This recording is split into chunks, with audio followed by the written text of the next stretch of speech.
Vamos então à nossa leitura, Romanos, capítulo 10, versículo 4, e aí depois você pula para o versículo 9 e 10. Versículo 4 diz assim: porque o fim da lei é Cristo, para a justificação de todo o que crê. Versículo 9 agora. Se você confessar com a sua boca que Jesus é Senhor e crer em seu coração que Deus o ressuscitou dentre os mortos, será salvo. Pois com a boca, com o coração se crê para a justiça e com a boca se confessa para a salvação. Meu Deus, louvamos o teu nome por mais um domingo, mais uma oportunidade que o Senhor nos dá de agora lermos a tua palavra e podemos, Senhor, meditar na mensagem do Senhor para as nossas vidas. Que o Senhor tome direção, Deus, dessa mensagem, tome conta, Senhor, dos nossos corações para o entendimento da tua palavra. Em nome de Jesus. Amém.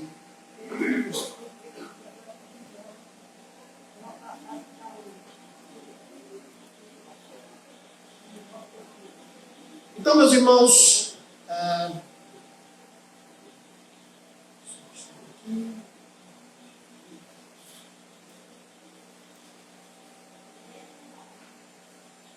nós estamos na leitura desse livro de Romanos, e nós já lemos então, até a semana passada, até o capítulo 8 de Romanos. Então nós lemos para vocês o que Paulo vem apresentando como seu argumento desde o capítulo 1. A grande mensagem que Paulo nos traz é que nós não devemos nos envergonhar do Evangelho, porque é o poder de Deus para a salvação de todo aquele que crê, seja judeu, seja gentil. E o que é que Paulo está fazendo desde então? É explicando detalhe por detalhe, trazendo textos do Antigo Testamento sobre o que é o Evangelho. E na semana passada, quando chegamos no capítulo 8 de Romanos, nós vimos então um apogeu, um ponto mais alto dessa carta que nos fala exatamente sobre a vida no Espírito, como o Espírito Santo de Deus governa a vida daqueles que creem em Jesus e leva esta pessoa a experimentar uma dimensão de comportamento, de atitudes, de natureza completamente nova. Então Paulo, ele no final exulta, falando-nos de quem poderá se levantar contra nós para trazer condenação sobre nós, porque Deus é conosco, Deus nos justifica, e o seu amor é tão grandioso, tão poderoso por nós, e ainda fecha dizendo que nada pode nos separar desse amor. E ele vai listando aí todas as coisas que não podem nos separar do amor de Deus. Mas quando você vira a página, se o seu capítulo 8 de Romanos terminar numa página, você vai virar para outra página, ou na sequência você já vai para o capítulo 9, você vai estranhar Paulo falando de uma tristeza profunda. E Paulo vai compartilhar um sentimento de tristeza que há em seu coração. E nós vamos hoje olhar esta tristeza que Paulo compartilha, daquilo que há em seu coração, e nós vamos entender o que é que ele está triste, o que é que ele vai nos explicar aqui nesse texto. Mas algumas perguntas importantes antes de fazermos a leitura do capítulo 9, 10 e 11 de Romanos. Pergunto a você: você tem ideia, meu irmão, minha irmã, da dimensão, da fidelidade de Deus, da misericórdia de Deus? Você já parou para pensar como Deus é fiel? Você já parou para pensar como Deus é misericordioso? Você já parou para pensar nisso? Você já conseguiu parar e refletir o tamanho dessa misericórdia? Uma outra coisa que eu quero convidar você a refletir dentro desse texto, e esse texto também nos orienta a pensar, é o seguinte: há verdadeiramente circunstâncias na história na história bíblica, e não só na história bíblica, mas na nossa história, na história da humanidade, que muitas vezes nos faz questionar: será que Deus não perdeu o controle? Será que a história realmente está caminhando para o rumo que Deus quer? Porque parece que às vezes a gente fica perdido. Como é que Deus pode estar no controle se acontecem tantas coisas estranhas, tantas coisas diferentes, tantas coisas que talvez eu e você pensássemos que não deveria existir? Outra coisa importante, para refletir, não está aqui nem na minha pergunta inicial, mas eu quero que você pense comigo: como é que Deus reage aos nossos pecados? A nós, como seu povo, hoje como igreja, mas aqui nós vamos ver o exemplo do povo de Israel, como Deus ele interage com os pecados do seu povo. Seu povo que é infiel, que é falho, que o entristece, que se afasta dele. Como Deus reage às nossas falhas. E a partir dessa forma, como Deus reage com o povo de Israel, que vai ser demonstrado aqui, vai ser usado como tema principal, nós vamos ver isso aqui, nós também podemos, com certeza, ver como Deus age quando nós falhamos, quando nós nos afastamos, nos endurecemos o nosso coração. Estes 3 capítulos, capítulo 9, 10 e 11 de Romanos, é uma das passagens mais fascinantes do Novo Testamento. É um dos lugares que eu vejo, assim, com exceção do capítulo 10, alguns versículos do capítulo 10, nós temos poucas mensagens.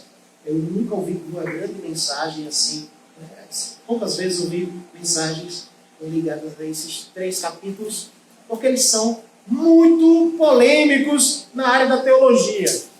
Eu não vou entrar nesse assunto, mas tem muita polêmica conectada a estes 3 capítulos aqui, especialmente nas 2 grandes correntes teológicas ligadas à salvação, que é a corrente arminiana e calvinista. Tem interpretações completamente diferentes em relação a estes 3 capítulos, mas esses 3 capítulos são importantíssimos. Nós precisamos olhar para eles. Em alguns momentos, talvez, é por isso que a gente vai ler os 3 de uma vez, ele parece que está aí no meio. Se a gente terminasse o capítulo 8 e pulasse já para o capítulo 12, a gente não teria muita perda. Tem uma conexão, de fato. Tem muita conexão entre o que é dito agora, vai ser dito lá no capítulo 12, com o que Paulo acabou de dizer no capítulo 8 aqui. Então, se a gente simplesmente pulasse, a gente não teria perdido o raciocínio, a ideia, a sequência. Mas Paulo para aqui o seu argumento, a sua apresentação do Evangelho e a sua consequente aplicação, que vai ser no capítulo 12, na nossa vida. Ele vai mostrar como é que nós devemos então viver, sendo alcançados pelo Evangelho, a partir do capítulo 12. E ele para aqui para expor o que há em seu coração. Uma tristeza. Paulo poderia ter terminado, como nós terminamos a pregação semana passada, cheio de alegria, porque nada pode nos separar do amor de Deus. Mas se você vê os começos aqui, ele vai demonstrando, na verdade, uma tristeza. Ele vai dizer: olha como eu estou triste. Como eu estou triste.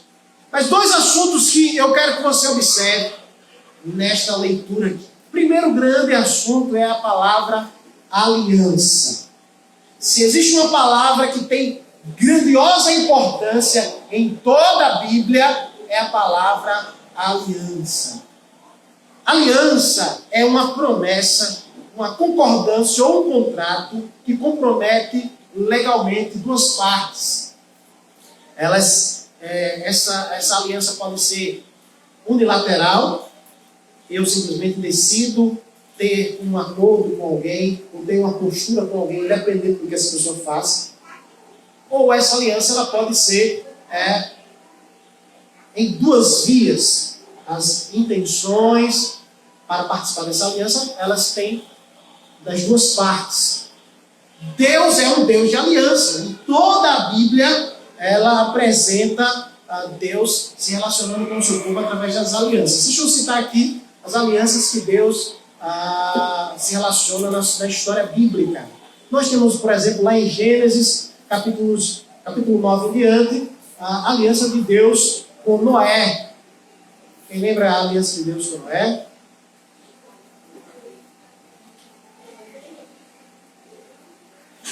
Deus prometeu que não destruiria mais a terra através do dilúvio, certo? Deus deu um novo início à humanidade ali. Próxima aliança é a aliança de Deus com Abraão, no capítulo 12. A aliança de Deus com Abraão foi separar a descendência de Abraão, né, a família de Abraão, para ser este instrumento de Deus sobre a terra, para ser uma bênção para todas as nações. Lá em Êxodo, capítulo 19, nós temos a próxima aliança, a aliança da lei dada por intermédio de Moisés no Sinai. Ali no estabelecimento do povo de Israel, Deus então dá a sua lei e a partir daquele momento ele estabelece um reinado sobre a terra naquela nação. Aquela nação ali agora estava sendo governada por leis divinas e estava então ali vivendo entre os homens com as leis do céu. Nós temos a aliança sacerdotal, a aliança do ministério sacerdotal. Nós temos a aliança de um reino eterno por meio de Davi, a aliança davídica, lá no capítulo 7 de 2 Samuel. E nós temos, ainda no Antigo Testamento, já a promessa da nova aliança, que é realizada em Jesus Cristo.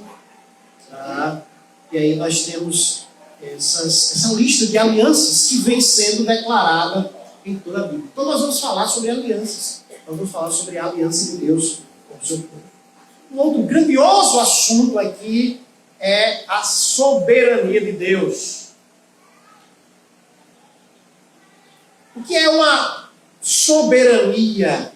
Ela está falando a respeito de alguém que não tem mais sobre si qualquer pessoa, qualquer outro nível além, superior a ela, a qual esta pessoa deva prestar contas, a qual esta pessoa deva se submeter. Então seria o último nível de autoridade. Ou seja, quando nós falamos que Deus é soberano, que Ele exerce soberania, significa que quando Ele ordena, quando Ele decreta, quando Ele fala, Ele não tem que prestar contas a ninguém num nível superior ou em qualquer outro nível, ou Ele deva ser questionado, ou Ele deva se explicar. Quando Ele toma a sua decisão, esta decisão é soberana, é uma decisão que ela simplesmente vai ser executada. Ela não tem que ser, ela vai ser executada, tá certo? Então vamos lá, tendo essa abertura aqui, e eu chamando a atenção para esses pontos, vamos começar a nossa leitura. Prepare aí a sua Bíblia, abra a sua Bíblia, Romanos capítulo 9, e vamos ler, que hoje a leitura vai ser bem extensa. Versículo 1 diz assim: digo a verdade em Cristo, não minto, minha consciência o confirma no Espírito Santo.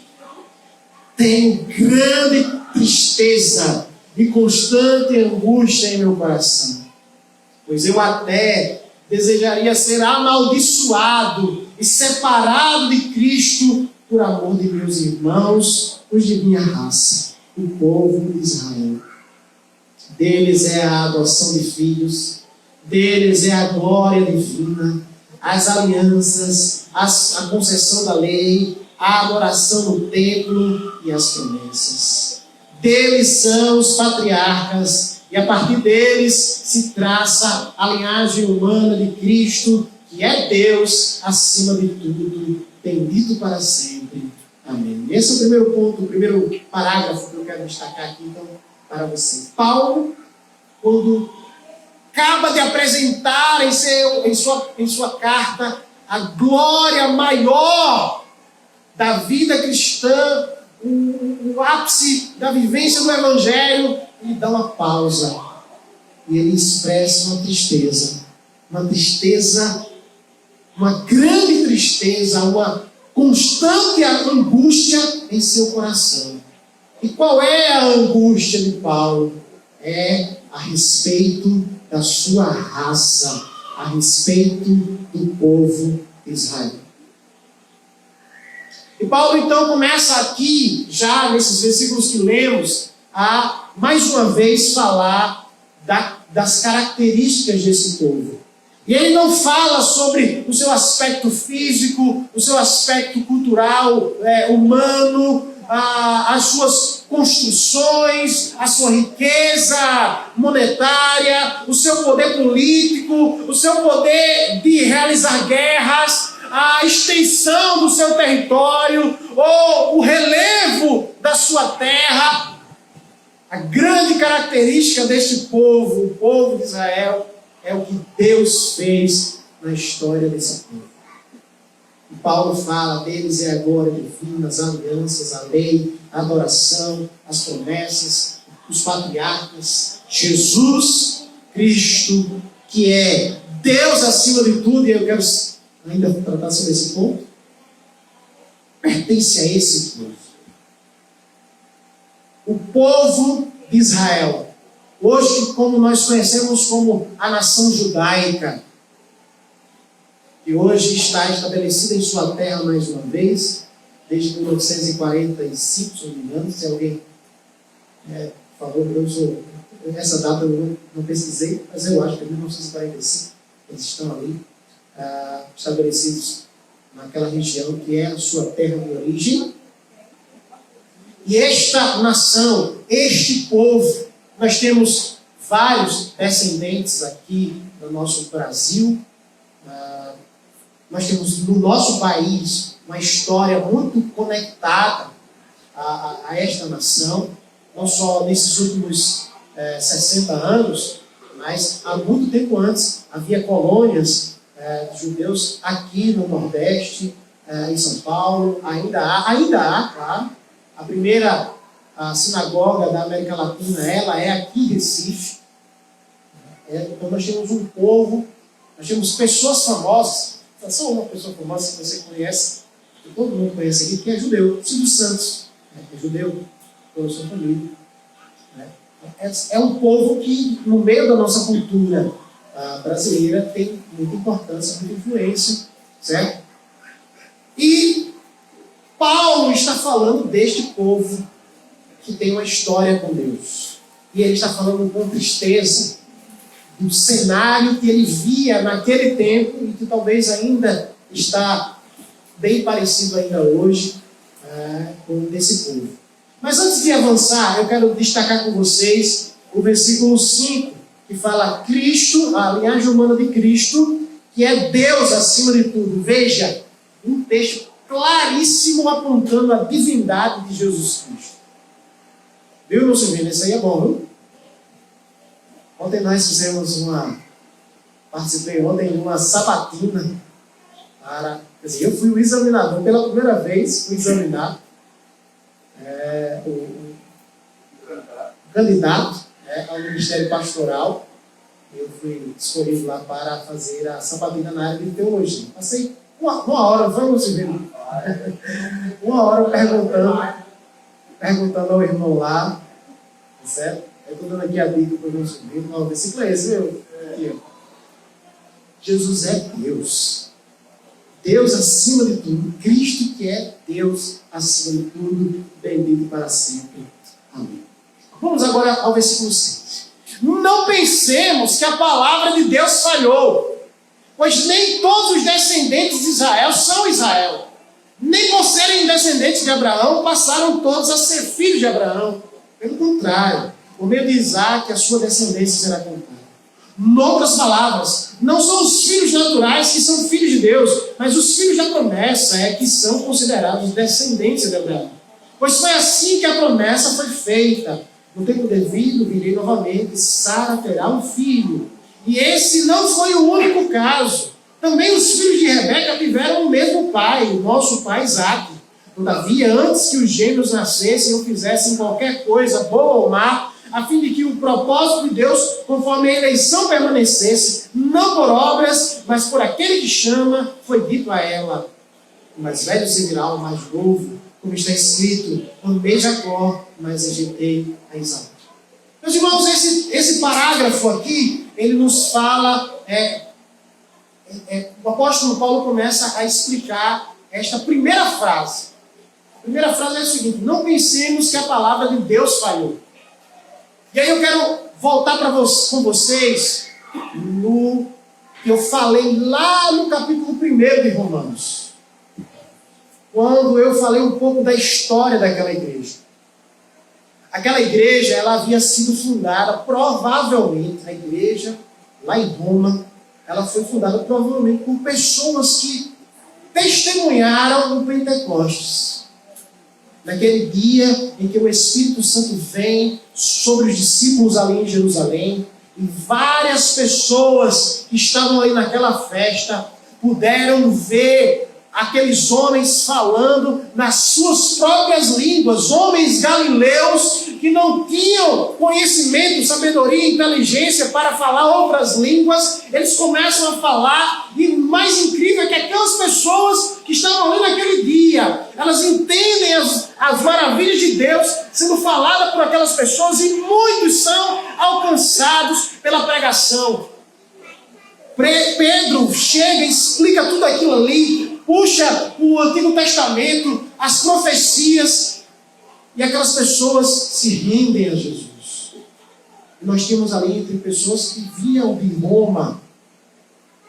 E nós vamos ter, provavelmente, estas pessoas fundando esta igreja lá em Roma. Cristãos, logo no comecinho, fundando a igreja de Roma. E essa igreja, ela era uma igreja que tinha a característica da cidade. A cidade de Roma era uma cidade cosmopolita. Era um lugar onde todas as nações da terra tinham seus representantes. Homens de todas as nações vinham àquela grande cidade. E aquela igreja é uma igreja que vai ter uma liderança judaica. Os que iam para Jerusalém, claro, começavam a se converter, mas ela também vai começar a ter pessoas gentios, pessoas que não eram judeus. Mas, como eu expliquei no capítulo 1, aí na nossa introdução, em um determinado momento da história de Roma, o imperador decreta que é proibido judeus na cidade de Roma. Todos os judeus, ou seja, todos os que nasceram dessa raça, todos que pertencem a esse povo, não podiam mais. Quem tivesse casa ali, quem tivesse qualquer coisa ali, tinha que ir embora, e ninguém que quisesse vir entrar, que fosse judeu, podia entrar em Roma. Era proibido. Então, aqueles crentes também tiveram que ir embora. Aqueles crentes judeus, aqueles cristãos judeus, tiveram que ir embora. Mas nem por causa disso, a igreja desapareceu. A igreja agora vai ser assumida, vamos dizer assim, por todos os outros que sobraram, que eram os gentios. Só que sobraram os gentios. Mas a igreja continuou crescendo, crescendo, crescendo. Quando mais na frente, alguns anos depois, o imperador muda de ideia e permite, então, que os judeus possam voltar à cidade de Roma, possam entrar, possam retomar as suas propriedades e tal. E aí, aqueles irmãos, então, voltam a conviver com a igreja. Só que agora a igreja estava diferente. A igreja tinha crescido, a liderança tinha se levantado, e não era mais uma liderança judaica, era uma liderança gentia. Era uma liderança que não estava conectada a essa herança desse povo. Não tinha mais aqueles costumes, tinham novos costumes, novos líderes, e os irmãos voltam. E aí, o que é que acontece? Há um conflito. Porque aí a gente vai começar a ter algumas falas dos gentios com relação aos judeus cristãos, aos cristãos que eram de origem judaica. E a primeira fala que era levantada e que Paulo vai começar a repreender agora era a seguinte: que aquele povo, os judeus, não era mais povo de Deus. Que, vamos dizer assim, E ao ver aquilo ali, ao ser declarado, algumas pessoas questionam: será que Deus falhou? Será que Deus não pôde cumprir as suas promessas com relação àquele povo? E Paulo vai começar a responder aqui.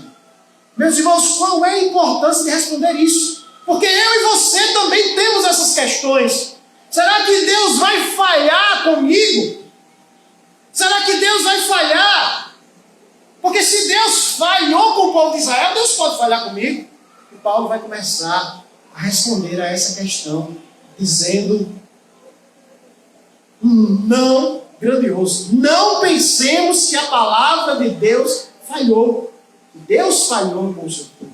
E aí o primeiro argumento que Paulo apresenta aqui nesse parágrafo é que nem todos os que são judeus de nascimento, que são israelitas de nascimento, que são filhos de Abraão pelo sangue, são filhos de Abraão pela fé.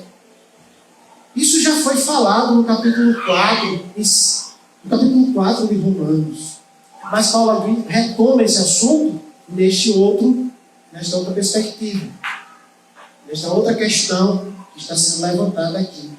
Ele vai dizer: não são todos os que se dizem e que são de fato filhos de Abraão, do sangue, que são filhos de Abraão na fé. E ele vai trazer dois momentos, duas palavras de Deus lá de Gênesis, das duas primeiras gerações de patriarcas. A primeira geração de patriarcas é a geração de Abraão. Abraão que gera... Quem é o primeiro que nasce? Ismael. O primeiro que nasce é Ismael. Depois vem Isaac. E depois vem mais alguns outros filhos de Abraão. Ismael é o filho que Abraão teve com a serva de Sara. Mas Deus disse: não é esse o filho da promessa. Quem vai ser o filho da promessa é o filho de Sara. E aí depois nasce Isaac. E mesmo Ismael e os outros filhos também sendo filhos de Abraão, quem é o filho da promessa? É Isaac. Então não são todos os filhos de Abraão que são filhos da promessa. Aí na segunda geração, no caso, os filhos de Isaac. Quem são os filhos de Isaac? Lembra? Aqui no texto. Jacó e Esaú. Na verdade é Esaú e Jacó. E antes deles nascerem, para demonstrar que nem todos estão ali sendo descendentes físicos de Abraão, são pessoas que de fato têm uma herança espiritual de Abraão. Ele usa esse exemplo, essa fala que o anjo de Deus dá a Rebeca para demonstrar que Jacó foi escolhido, Esaú foi rejeitado, independente das suas obras. Independente das suas obras. O que Paulo está querendo mostrar aqui, meus irmãos, com toda essa explicação, é exatamente isso. Que pode ser que pessoas que tenham o sangue de Abraão, elas vão ter atitudes que vão levar que são assim contrárias. Como é que essa pessoa que é filha de Abraão tem essa atitude aqui? Ela se afasta de Deus. E aí a primeira coisa que Paulo vai responder é essa: é possível que filhos de Abraão, que são fisicamente descendentes de Abraão, não sejam espiritualmente descendentes de Abraão, porque eles não vão demonstrar a fé. Deus escolheu não agir com todos independente. Deus escolheu um modo de agir, um modo de escolher. Ele escolheu pessoas específicas. E aí é muito importante a gente... Vou explicar mais à frente essa frase aqui, tá? Agora, quando ele fecha esse argumento de que Deus, aqui especialmente no versículo 11, cadê? Versículo 11 diz assim: todavia, antes que os gêmeos nascessem e fizessem qualquer coisa boa ou má, a fim de que o propósito de Deus, conforme a eleição, permanecesse, não por obras, mas por aquele que chama. Aí ele diz o que foi dito lá. E aí, o versículo 14 vai levantar uma questão. Versículo 14: então que diremos? Acaso Deus é injusto? De maneira nenhuma. Pois ele diz a Moisés: terei misericórdia de quem eu quiser ter misericórdia, e terei compaixão de quem eu quiser ter compaixão. Portanto, isso não depende do desejo ou do esforço humano, mas da misericórdia de Deus. Pois a Escritura diz ao faraó: eu o levantei exatamente com este propósito, mostrar em você o meu poder, e para que o meu nome seja proclamado em toda a terra. Portanto, Deus tem misericórdia de quem Ele quer, e endurece a quem Ele quer. E aí Paulo, vocês vejam como é desafiador, viu, esse capítulo. Desafiador. Paulo agora vai colocar a resposta a essa questão da escolha de Deus. Pois Deus escolhendo um grupo e não escolhendo o outro. Algumas pessoas podem dizer: Deus é injusto, porque Ele que escolhe. E Paulo vai tentar explicar isso aqui para nós, trazendo um exemplo do faraó. Ele vai dizer assim a respeito do faraó. Eu levantei, versículo 17, exatamente para este propósito: mostrar em você o meu poder e para que o meu nome seja proclamado em toda a terra. O que Deus operou ali do coração do faraó, a dureza. Deus avisou a Moisés: olha, eu vou endurecer o coração dele. E cada vez que o coração dele era endurecido, uma nova praga chegava e Deus derrotava aquele povo ali, castigava aquele povo por causa da teimosia do faraó. Então Deus é aquele que tem misericórdia e endurece. E Paulo está demonstrando aqui o fato de que Deus é livre para escolher aqueles a qual se relaciona com Ele. A qual Ele se relaciona com Ele. Mas agora o versículo 19. Mas algum de vocês me dirá: então por que Deus ainda nos culpa? Pois quem resiste à sua vontade? Mais uma vez Paulo vai levantar uma questão lógica do seu argumento.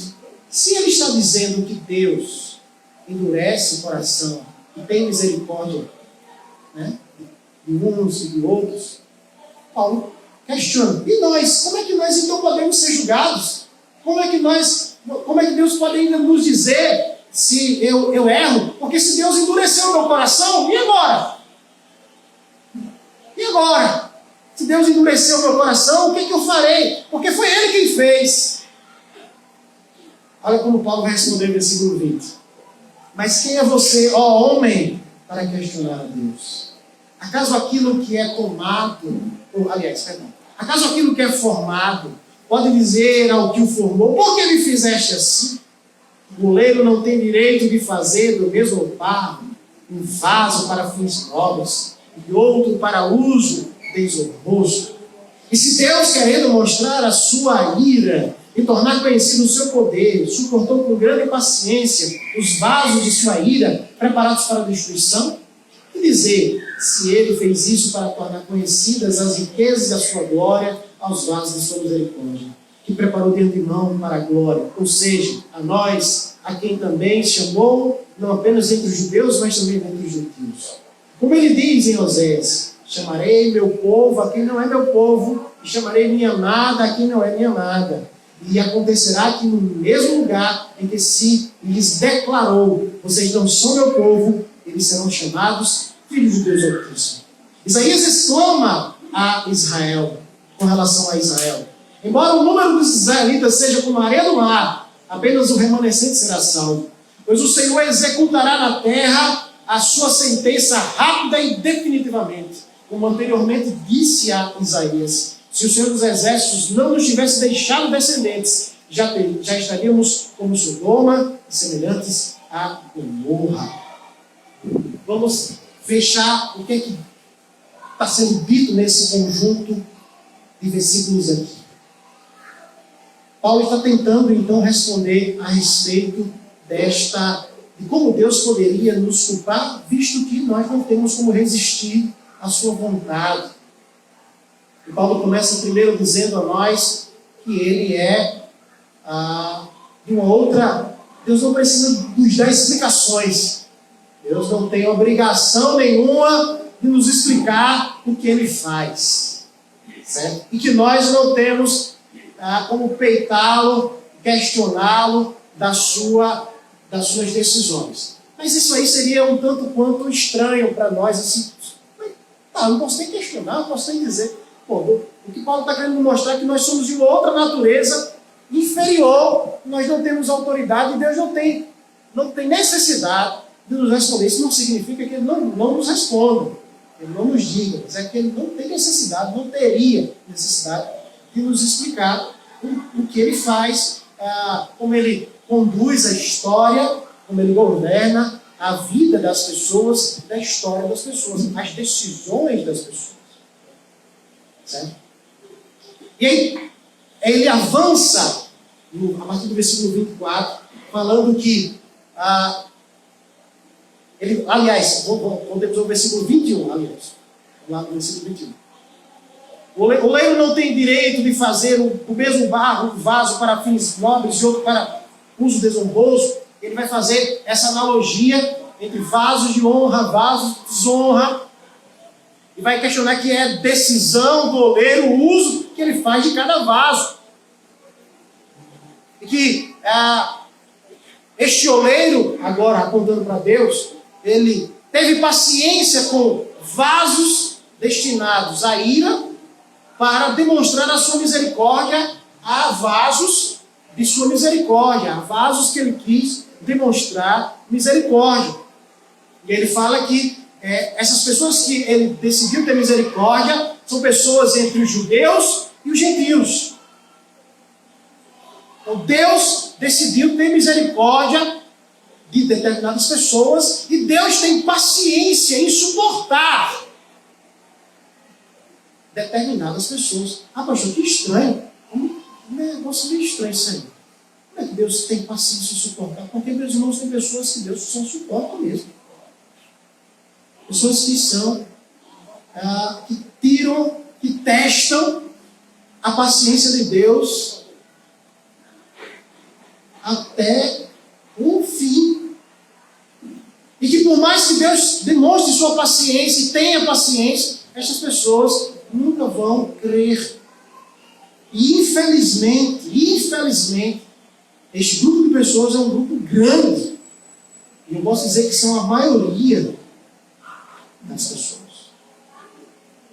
Paulo está colocando aqui como Deus conduz e está no controle da história, mesmo quando nós não compreendemos as decisões das pessoas, o rumo que as pessoas levam para a sua vida. A respeito de algumas, Deus tem paciência, sabendo que estas pessoas vão sofrer as consequências das suas decisões erradas. E a outros, Deus demonstra a sua paciência. Mas Paulo vai nos explicar qual é o critério que Deus usa. Tá certo?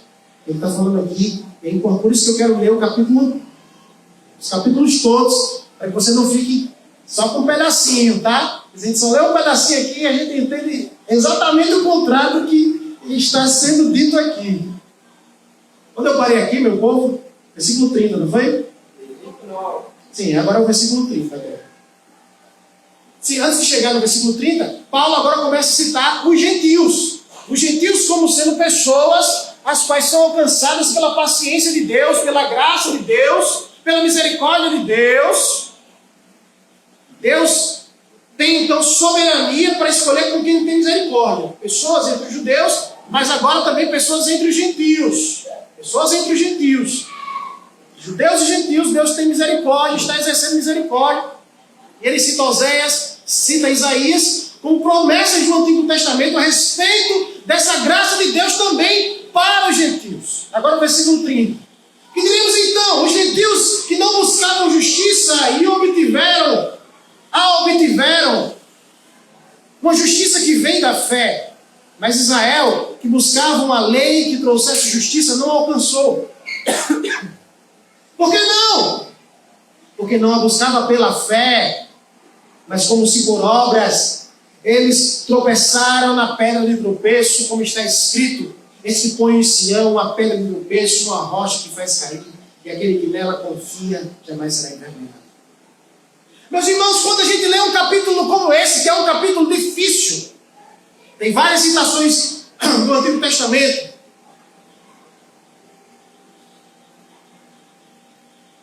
E nós estamos lendo ele aqui, isoladamente, agora, nesse momento. Eu não quero que você esqueça do que Paulo já falou em todo o livro, até agora. Porque se nós simplesmente lermos esse capítulo, parece que ele está contradizendo tudo que ele já disse até agora. Paulo está nos mostrando aqui, através desse capítulo, respostas para algumas das questões importantíssimas do povo de Israel, que o próprio Jesus enfrentou, mas também questões que agora os gentios colocam sobre os judeus que estavam se afastando de Deus, estavam abandonando a Cristo, estavam rejeitando a Cristo. Por quê? Como, por exemplo, o apóstolo João vai dizer, ele veio para o que era seu, mas os seus não os receberam. E será que então por causa disso Deus abandonou o seu povo? Ou a palavra de Deus falhou com relação a isso? E Paulo aproveita essa questão para nos mostrar que Deus é soberano para escolher a forma com que Ele tem misericórdia das pessoas. E quando nós olhamos isso, eu me lembro, por exemplo, em outro contexto, que Jesus estava na casa de Mateus.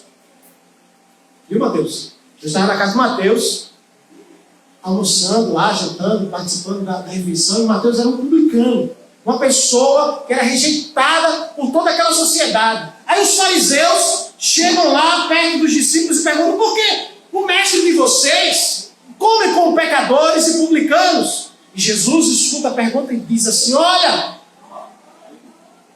o médico não vem para os sãos, mas para os doentes. Eu não vim para os sãos, eu vim para os doentes. Então pergunta a você, Jesus está dizendo que aqueles fariseus eram sãos? Jesus estava dizendo que o seu ministério era um ministério de cura para os doentes. Mas ele não disse que aqueles fariseus eram sãos. Mas ele usou essa analogia para mostrar que ele veio para os doentes. Ele escolheu salvar os doentes. Mas mesmo aqueles fariseus, pode dizer com toda clareza, sendo doentes, eles se achavam sãos. Então eles, na cabeça deles, não precisavam daquele Messias. Certo? Então, nós estamos olhando aqui da perspectiva de Deus. Deus, ao decidir escolher salvar alguém, tem um texto aqui, um versículo que eu acho aqui, eu acho que é incrível aqui, eu acho lindo. Versículo 15. Terei misericórdia de quem eu quiser ter misericórdia, e terei compaixão de quem eu quiser ter compaixão. Quando nós olhamos esse versículo simplesmente aqui, só o versículo, a gente simplesmente acha que, poxa, então Deus escolheu um grupo para ter misericórdia e outro para não ter. E nós olhamos só esse contexto aqui, mas se você pegar tudo que foi dito em Romanos, e tudo que Jesus falou é exatamente o contrário. Agora Deus decidiu ter misericórdia de todos, contra a ideia judaica de que Deus só tinha misericórdia com aquele povo. Então, em vez de Deus diminuir o seu número aos quais ele tem misericórdia, na verdade ele ampliou o número de pessoas às quais ele tem misericórdia. E isso inclui agora pessoas de todas as nações da terra. Eu, você. Nós que somos desse povo brasileiro que não sabe nem de onde vem, nem para onde vai, sabe que é a nossa origem, tudo misturado aqui. Mas esse povo que somos nós, fomos também agora. Não estamos fora de um grupo restrito, mas agora somos alcançados por essa misericórdia. A esses judeus eram questionados, eles questionavam Jesus, dizendo: por que você deixa? Ou tem comunhão com pecadores? Jesus vai explicar: é por isso que eu vim.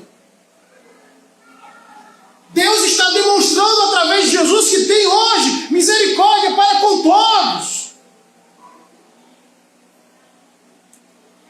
Então, no primeiro olhar, o texto parece tão restritivo. Mas, na verdade, ele está sendo ampliado, porque ele está mostrando, Paulo está respondendo ao orgulho dos judeus, especialmente nesse final, versículos 30 e em diante. Ele vai demonstrar para nós que Israel buscava uma lei que trouxesse justiça, mas pelas obras. Esse povo queria alcançar a Deus pelas suas obras. Eles são excelentes em sua prática religiosa, sim, até hoje. Como eu falei em outra oportunidade aqui, se nós cristãos sentássemos com os judeus, a gente levava uma pisa de Bíblia, de religiosidade, de prática, de seriedade. Mas essas coisas não impressionam. Digo vocês, até entre nós cristãos evangélicos, se compararmos até mesmo com alguns católicos, que são católicos praticantes, a gente leva uma pisa.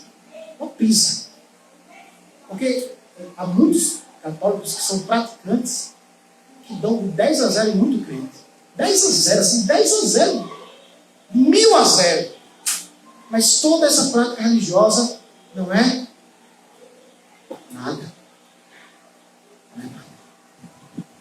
Porque a justiça vem pela fé. Pela fé. Deus decidiu ter misericórdia daqueles que têm fé em Jesus Cristo. Agora vamos começar o capítulo 10. Irmãos, o desejo do meu coração e a minha oração a Deus pelos israelitas é que eles sejam salvos. Pois posso testemunhar que eles têm zelo por Deus, mas o seu zelo não se baseia no conhecimento. Porquanto, ignorando a justiça que vem de Deus e procurando estabelecer a sua própria, e não se submeteram à justiça de Deus. Esse é o problema dos judeus. Agora o versículo 4, que a gente leu na abertura. Porque o fim da lei é Cristo, para a justificação de todo o que crê. Ou seja, quem é justificado? Todo o que crê em Cristo. A lei encerra o seu, vamos dizer assim, o seu ministério de condução das pessoas a Deus quando Jesus Cristo vem. Ela encerra o seu monopólio de nos dar acesso a Deus. Agora, só é possível ter acesso a Deus através de Jesus Cristo pela fé. Versículo 5, Moisés descreve desta forma a justiça que vem pela lei. O homem que fizer estas coisas viverá por meio delas. Ou seja, era necessário praticar tudo. Mas a justiça que vem da fé diz: não diga em seu coração quem subirá ao céu. Isto é, para trazer Cristo, para fazer Cristo descer. Ou quem descerá ao abismo. Isto é, para fazer subir Cristo dentre os mortos. Mas o que ela diz, a palavra está perto de você, está em sua boca, em seu coração. Isto é, a palavra da fé que estamos proclamando. Versículo 9, se você confessar com a sua boca que Jesus é Senhor e crer em seu coração que Deus o ressuscitou dentre os mortos, será salvo. Pois com o coração se crê para a justiça e com a boca se confessa para a salvação. Como diz a Escritura, todo que nele confia jamais será envergonhado. Não há diferença entre judeus e gentios, pois o mesmo Senhor é Senhor de todos e abençoa ricamente todos que o invocam, porque todo aquele que invocar o nome do Senhor será salvo. E o que Paulo então agora explica, foi o que eu acabei de explicar para vocês, em vez de tudo que ele falou no capítulo 9, mostrar uma restrição maior de Deus, da sua misericórdia, é exatamente o contrário. Deus abre os portais da sua presença, da demonstração da sua misericórdia a todos aqueles que têm fé em Jesus. Qualquer pessoa que crê em seu coração que Jesus ressuscitou e confessar com a sua boca: Jesus é o Senhor da minha vida, esta pessoa imediatamente será salva. Ela não precisa ter um currículo. Não importa o passado, não importa também o que ela vai fazer necessariamente no futuro, se ela vai perder isso ou não. O importante é esta fé em Jesus. Deus decidiu salvar, Deus decidiu ter misericórdia para com aqueles que o invocam através de Jesus Cristo. Ainda nesse ínterim aqui, Paulo declara: como pois invocarão aquele em quem não creram? E como verão naquele em quem não ouviram falar? E como ouvirão se não houver quem pregue? E como pregarão se não forem enviados? Como está escrito: como são belos os pés dos que anunciam as boas novas. Portanto, nem todos os israelitas aceitaram as boas novas. Pois Isaías diz: Senhor, quem creu em nossa mensagem? Consequentemente, a fé vem por ouvir a mensagem, E a mensagem ouvida mediante a palavra de Cristo. Nós temos aqui uma explicação de como a fé nasce. Mas Paulo ainda questiona. Nem todos os israelitas aceitaram as boas novas. Versículo 18. Mas eu pergunto, eles não ouviram? Claro que sim. A sua voz ressoou por toda a terra, e as suas palavras até os confins do mundo. Novamente pergunto, será que Israel não entendeu? Moisés foi o primeiro que disse: farei que tenham ciúmes de quem não são o meu povo. Eu os provocarei a ira por meio de um povo sem entendimento. Isaías diz ousadamente: fui chamado por aqueles que não me procuravam, revelei-me àqueles que não perguntavam por mim. Mas a respeito de Israel diz: o tempo todo estendi as mãos a um povo desobediente. Paulo agora falando sobre Israel diz assim: será que eles não ouviram o evangelho? Será que eles não ouviram a mensagem? Sim, eles ouviram e não quiseram. Muitos deles não quiseram. Como muitos ainda hoje, mesmo não sendo de Israel, ouvem a mensagem, uma mensagem, como está sendo dito aqui, que ecoa por toda a terra. E mesmo sendo de Israel, ou sendo entre os gentios, há muitos que não creem, há muitos que rejeitam. Mas no caso de Israel, Deus ainda declara algo mais importante. Versículo 1 do capítulo 11. Pergunto, pois, acaso Deus rejeitou o seu povo, o povo de Israel? De maneira nenhuma. Eu mesmo sou israelita. Paulo, no caso, né? Eu mesmo sou israelita, descendente de Abraão, da tribo de Benjamim. Deus não rejeitou o seu povo, o qual de antemão os conheceu. Ou vocês não sabem como Elias clamou a Deus contra Israel, conforme diz a Escritura? Senhor, mataram os seus profetas e derrubaram os seus altares. Sou o único que sobrou e agora estão procurando matar-me. E qual foi a resposta divina? Reservei para mim 7.000 homens que não dobraram os joelhos diante de Baal. Assim hoje também há um remanescente escolhido pela graça. E se é pela graça, já não é mais pelas obras. Se fosse, a graça já não seria graça. O que é que Paulo está dizendo aqui agora? Que Deus, ao levantar entre gentios, pessoas escolhidas para ele, chamar para si, pessoas gentios, Deus estava agora mostrando o que ele prometeu no Antigo Testamento, usar as pessoas de fora para fazer ciúmes ao povo de Israel. Para que os israelitas pudessem olhar esta relação desse povo que não era nem povo de Deus, mas agora tem uma relação muito melhor com Deus, para que eles pudessem se arrepender, para que eles pudessem voltar. Porque Paulo diz assim: olha, vocês acham que Deus rejeitou o seu povo? De maneira nenhuma. Aí cita o exemplo de Elias. Elias achava que estava sozinho, mas Deus disse: eu tenho os meus escolhidos, eu tenho os meus entre o povo de Israel. E Paulo vai dizer: eu sou um deles, eu sou um israelita. Deus está salvando ainda judeus, Deus está salvando ainda o seu povo, o povo de Israel. Paulo era um testemunho, não só Paulo, meus irmãos. Se nós olharmos claramente, a igreja tem suas raízes no judaísmo.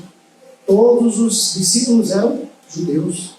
Todos os primeiros discípulos, a primeira geração, eram praticamente todos judeus. Eram poucos os gentios. Hoje, a maioria da igreja é formada de pessoas de todas as nações da terra. Mas Deus ainda tem salvado os judeus, o povo de Israel. Versículo 7, que diz então: Israel não conseguiu aquilo que tanto buscava, mas os eleitos o obtiveram. Os demais foram endurecidos, como está escrito. Deus lhe deu um espírito de atordoamento, olhos para não ver e ouvidos para não ouvir, até o dia de hoje. E Davi disse que a mesa deles se transforma em laço e armadilha, pedra de tropeço e retribuição para eles. Escureceram-se os seus olhos para que não conseguissem ver, suas costas fiquem curvadas para si. Novamente pergunto: acaso tropeçaram para que ficassem caídos? De maneira nenhuma. Ao contrário, por causa da transgressão deles, veio a salvação para os gentios, para provocar ciúmes em Israel. Eu acabei de explicar, viu, gente? Mas se a transgressão deles significa riqueza para o mundo, e o seu fracasso, riqueza para os gentios, quanto mais significa a sua plenitude. Estou falando a vocês, gentios, visto que sou apóstolo para os gentios, exalto o meu ministério, na esperança de que de alguma forma possa provocar ciúme ao meu próprio povo e salvar alguns deles. Pois se a rejeição deles é a reconciliação do mundo, o que será a sua aceitação, senão vida dentre os mortos? Se é santa a parte da massa que é oferecida como primeiros frutos, toda a massa também o é. Se a raiz é santa, os ramos também o serão. Se alguns ramos foram cortados, e você e eu, sendo oliveira brava, fomos enxertados entre os outros, e agora participa da seiva que vem da raiz da oliveira, não se glorie contra esses ramos. Se o fizer, saiba que não é você que sustenta a raiz, mas a raiz a você. Preste atenção, voltemos a um exemplo lá da história da igreja dos romanos.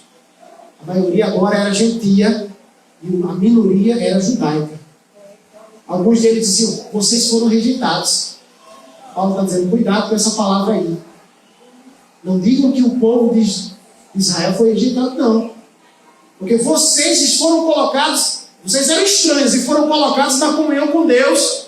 Se Deus pode tirar os naturais e botar vocês que não eram naturais, então, olha, tenha temor do Senhor. Tenha respeito, tenha gratidão a Deus, mas não orgulho. Então você dirá, versículo 19, os ramos foram cortados para que eu fosse enxertado. Está certo. Eles, porém, foram cortados devido à incredulidade. E você permanece pela fé. Certo? Não se orgulhe, mas tema. Pois se Deus não poupou os ramos naturais, também não poupará você, se por acaso você deixar o orgulho dominar você, a incredulidade dominar o teu coração. Portanto, considere a bondade e a severidade de Deus. Severidade para com aqueles que caíram, mas bondade para com você, desde que permaneça na bondade dele. Meu irmão, preste atenção nesse versículo aqui. Antes de prosseguir, essa frase aqui vale a pena parar. Tem muito crente que brinca com Deus.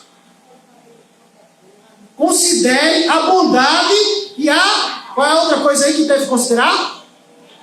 Versículo 22 aí. A severidade. O mesmo Deus que é bom é também severo.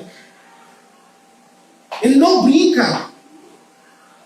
E muitas vezes nós, crentes, estamos brincando. Não brinca de ser crente. Porque é coisa séria, é importante. Mas continuando. De outra forma, você também será cortado, né? E quanto a eles, se não continuarem na incredulidade, serão enxertados, pois Deus é capaz de enxertá-los outra vez. Afinal de contas, se você foi cortado de uma oliveira brava por natureza e de maneira antinatural foi enxertado numa oliveira cultivada, quanto mais serão enxertados os ramos naturais em sua própria oliveira. Paulo está falando da graça de Deus que ainda está disponível ao povo de Israel. Nessa geração, Deus tem salvado pessoas daquele povo. E não só nessa, mas em cada geração Deus vem salvando. Irmãos, versículo 25. Não quero que ignorem esse mistério, para que não se tornem presunçosos. Israel experimentou um endurecimento em parte, até que chegasse a plenitude dos gentios. E assim todo Israel será salvo, como está escrito: virá de Sião o Redentor, que desviará de Jacó a impiedade. E esta é a minha aliança com eles, quando eu remover os seus pecados. Quanto ao Evangelho, eles são inimigos por causa de vocês, mas quanto à eleição, são amados por causa dos patriarcas, pois os dons e o chamado de Deus são irrevogáveis. Assim vocês, que antes eram desobedientes a Deus, mas agora receberam misericórdia, graças à obediência deles, assim também agora eles se tornaram desobedientes, a fim de que também recebam agora o quê? Misericórdia. Graças à misericórdia de Deus para com vocês. Pois Deus colocou todos sobre a desobediência para exercer misericórdia para com... E é isso que explica lá o que ele disse, que ele tem misericórdia de quem quer. Certo? Ele não quer ter misericórdia daquele que acha que não precisa. Ele tem misericórdia daqueles que reconhecem, necessitam. Deus pôs todos debaixo da desobediência para ninguém possa dizer assim: ah, eu consegui, ah, eu fiz, ah, eu realizei.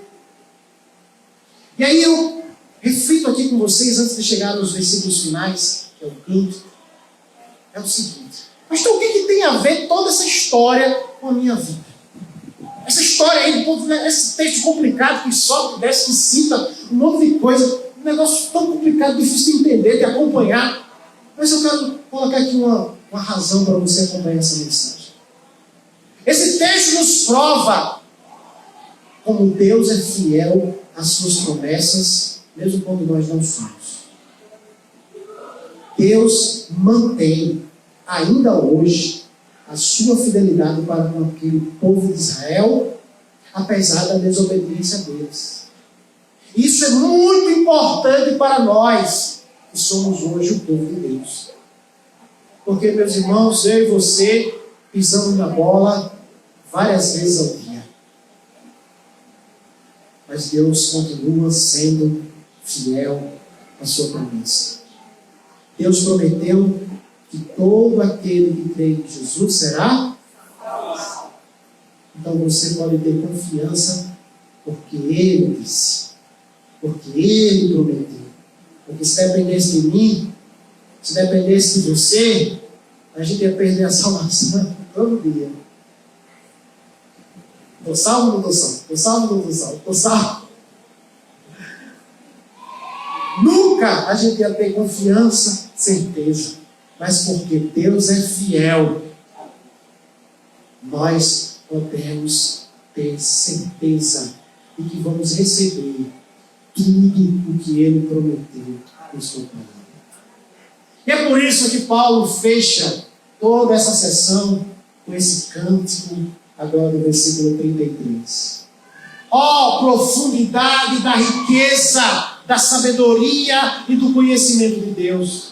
Quão insondáveis são os teus juízos, e inescrutáveis os seus caminhos! Quem conheceu a mente do Senhor? Ou quem foi seu conselheiro? Quem primeiro lhe deu para que ele o recompense? Pois dele, por ele e para ele são todas as coisas. A ele seja a glória para sempre. Amém.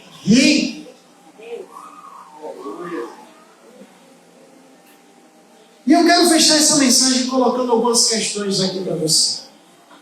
Você percebeu o amor de Paulo pelo povo dele, o povo de Israel? E eu pergunto a você, meu irmão, qual deveria ser a nossa atitude como cristãos para com os judeus hoje? Às vezes a gente nem está nem aí. Deus ama o seu povo. Deus nos usa e quer nos usar para alcançar aquele povo ali. Mas eu ainda acrescento um outro detalhe.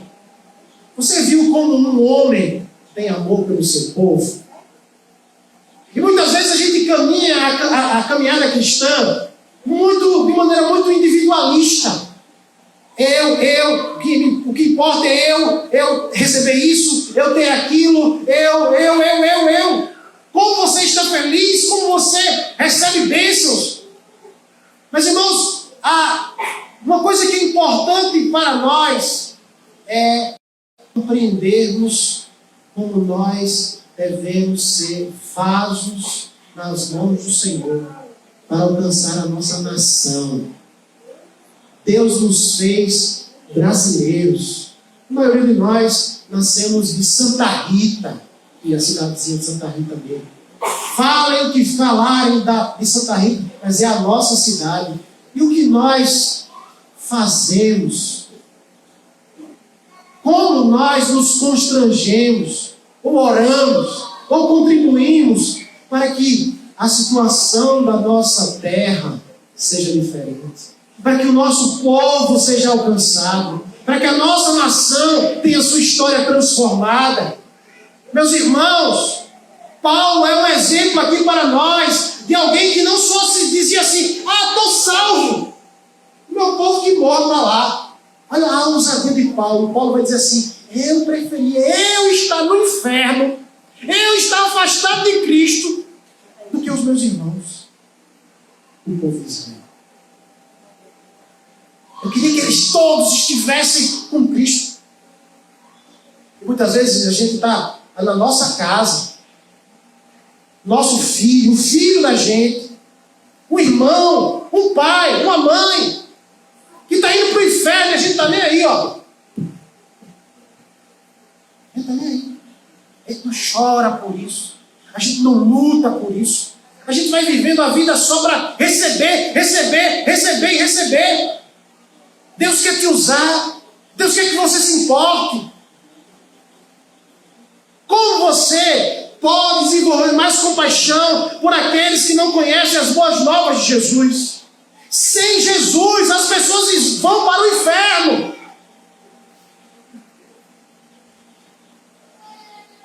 Deixa eu só observar, por exemplo, quem tem filhos aqui. Você sabia de uma coisa? Filho de crente, crentinho é? É? Deus não tem neto. Está entendendo? Deus não tem neto, não. Deus só tem filho. Não, mas o meu pai era pastor, a minha mãe era mãe de oração. Meu irmão, você não vai entrar no céu porque a sua mãe era mãe de oração. Seu pai era pastor. Nós devemos nos responsabilizar para que a nossa casa, a nossa família chegue no céu. Eu quero desafiar você a isso, meu irmão. Você tem pessoas ao seu redor, assim como Paulo está falando aqui, da história do povo de Israel, com dor, com angústia. Qual é a história da tua casa?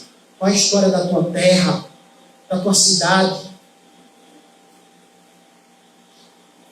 Essa cidade tem sido marcada pela violência, pela pobreza, pela falta de crédito, de acreditarmos nela. Quantos de nós amaldiçoamos essa cidade? Dizemos que aqui não presta nada, que não prospera nada. E nós precisamos mudar essa situação. Precisamos mudar essa realidade. E não é governo, nem presidente, nem governador, nem prefeito, nem qualquer governo humano que muda isso. Somente Jesus Cristo. Mas não é Jesus, ele vem aqui, ele vai vir, não, ele vai usar você. Ele nos ensinou a orar: venha o teu reino, seja feita a tua vontade, aonde? Na terra, como é no céu. E nós precisamos nos comprometer com essa oração.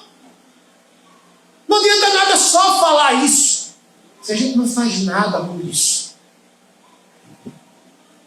Mas eu termino aqui colocando uma questão aqui para você. Veja como a história da eleição de Deus. Deus escolheu pessoas para experimentarem da sua misericórdia. Agora, sabe o que é interessante? Deus escolheu você.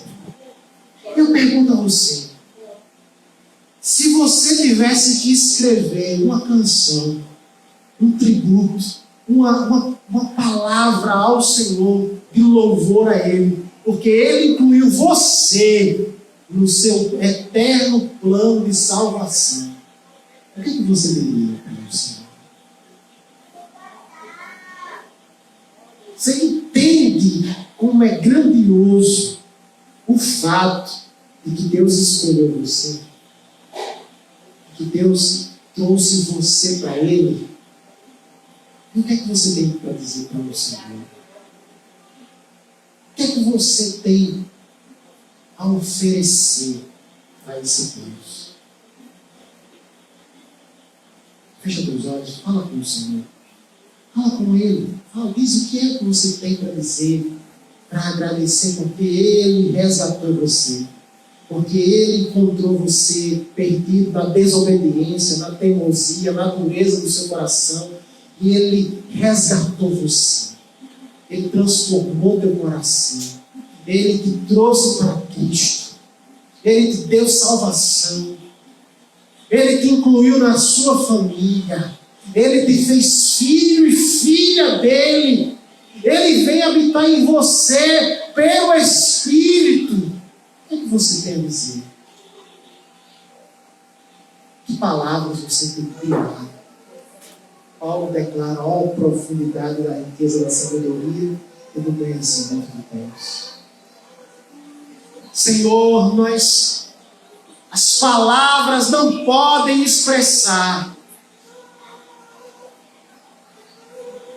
não podem detalhar, meu Deus, o que Tu és digno de receber. Tu és digno de receber todas as palavras de louvor. Tu és digno de receber todas as canções de louvor. Tu és digno da nossa vida, cada minuto, cada instante, cada pensamento, cada atitude. E te oferecemos, por Deus, Senhor, por sua misericórdia, decidiu nos salvar, decidiu nos resgatar para si. E hoje somos teus. Hoje pertencemos ao Senhor. Aleluia! Clamo a Ti, Senhor. Dá-nos olhos para ver aqueles que estão perdidos. E levanta-nos para levar a Tua mensagem. Dá-nos ousadia, Senhor. No mundo, o mal tem ousadia para fazer o mal. E que nós possamos ter ousadia para fazer o bem. Que nós possamos ter ousadia, Senhor, para levar a mensagem de salvação, pois só através da pregação, só através da mensagem de Cristo, as pessoas poderão ter fé, as pessoas poderão aceitar este convite do Senhor. E eu te peço, enche a nossa boca com fogo do Espírito, enche a nossa língua com fogo do Espírito, para que nós possamos falar com sabedoria e ousadia a Tua grande salvação. Eu apresento assim a minha vida, apresento assim também a vida dos meus irmãos nessa noite. Em nome de Jesus. Amém. Amém.